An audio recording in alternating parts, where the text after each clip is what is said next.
After coding school, I wanted to make a comeback the second I started noticing that, YouTube was much more impactful.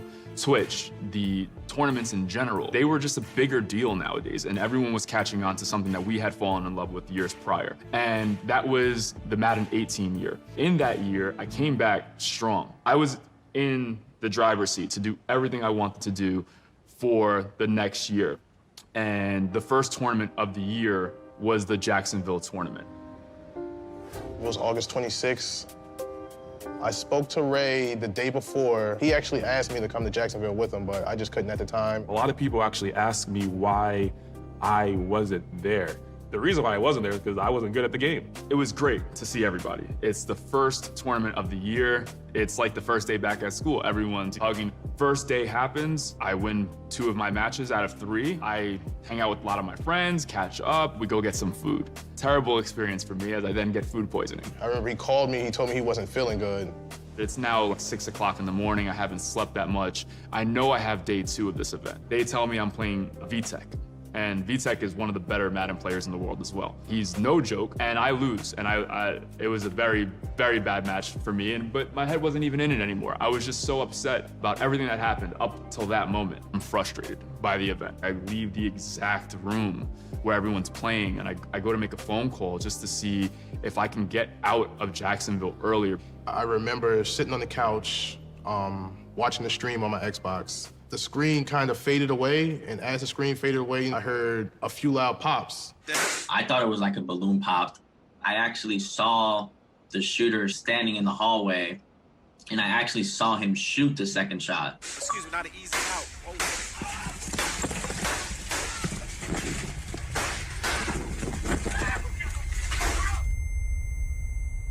I kind of dropped the controller and I just ran to my phone and called Ray immediately. Good afternoon, everyone. We are coming on the air with breaking news: a mass shooting at an e-gaming tournament. It happened this afternoon in Jacksonville. At a video game tournament. Those new details about the mass shooting in Jacksonville, Florida.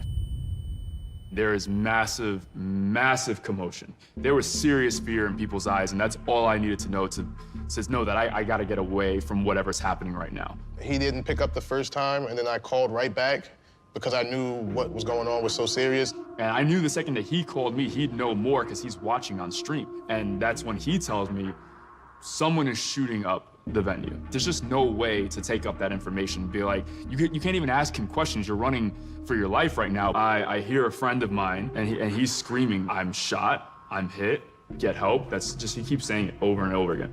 I'm hit, get help. People were being trampled.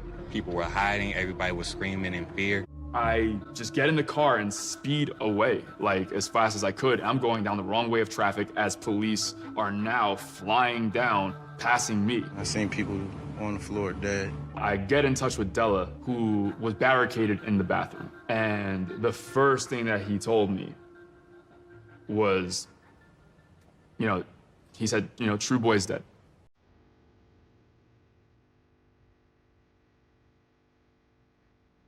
Then, literally, minutes after that, Spot Me is dead. Some of our other friends were being rushed to the hospital.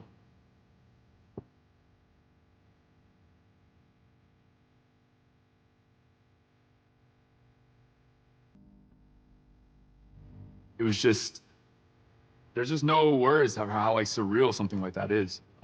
Because in the moment, you lost brothers.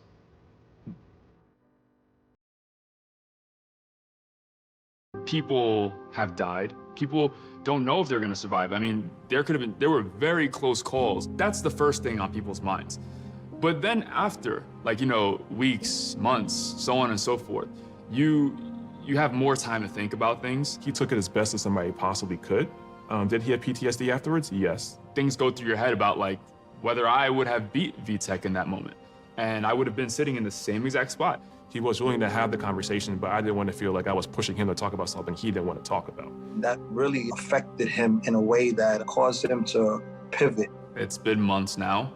I wasn't in love with the idea of putting on a happy face and streaming One thing that that event does do to you is it makes you realize that life isn't promised, and if you're gonna put off something that matters to you a tremendous amount for a rainy day, that rainy day may never come. But the idea just comes into place, like, you know why you got into coding, you know why he became a lawyer, you guys know why you did all of this stuff. It was because you really wanted to go after your dream, doing what we always wanted to do, which was developing a video game. He came to me talking about ESG Football game that he thought of that he wants to work on. And I was like, yeah, you know, why not? So I moved to New York around that time, and we've been full go with that since. So we had a very unique approach, and we had a very unique insight. We kind of like molded what ESG would be. And ultimately, it's gonna be the first 11 versus 11 experience as everyone plays their own position. It's also the first social platform of its kind to exist on a video game. Gamers create a tremendous amount in this space. We wanted to create a platform where gamers and influencers alike could further their platforms. So what's going to separate from Madden and some of the other sports games out there is it's a game made by gamers for gamers. I feel like it's a game that football players and gamers of every type, they'll be able to appreciate. We have a tremendous amount of things to add to this game that in sports video games, we feel people haven't seen before. It's extremely rare that any content creators turn themselves into game creators. It's almost unheard of. Well, I think the biggest challenge of trying to scale or even develop a game, particularly in this environment, one is funding, right? It costs a lot of money to make a game, and unfortunately, during COVID-19, both the economy has suffered, but also the ability to get your face in front of potential venture capitalists or institutional investors has been further muddled by that fact. The stars have aligned for both of them to create a really great product when they come out with their own video game. I honestly think that there is no Moss in terms of my success without Clutch. Maybe we don't develop a friendship, and maybe right now he's a corporate attorney working at some place instead of being one of the biggest YouTubers there is. Would I have made the YouTube channel? Most likely. Would it have been as successful? I don't know. If I did not meet Ray, I would not be working in a startup to make a video game company to compete with Madden football, that's for sure. Ray and Lamont, they're two great minds, and I think that they can pull off anything as long as they put their mind to it and they put their energy to it. I believe that they both would be able to do great things separate, but together, they're like a force.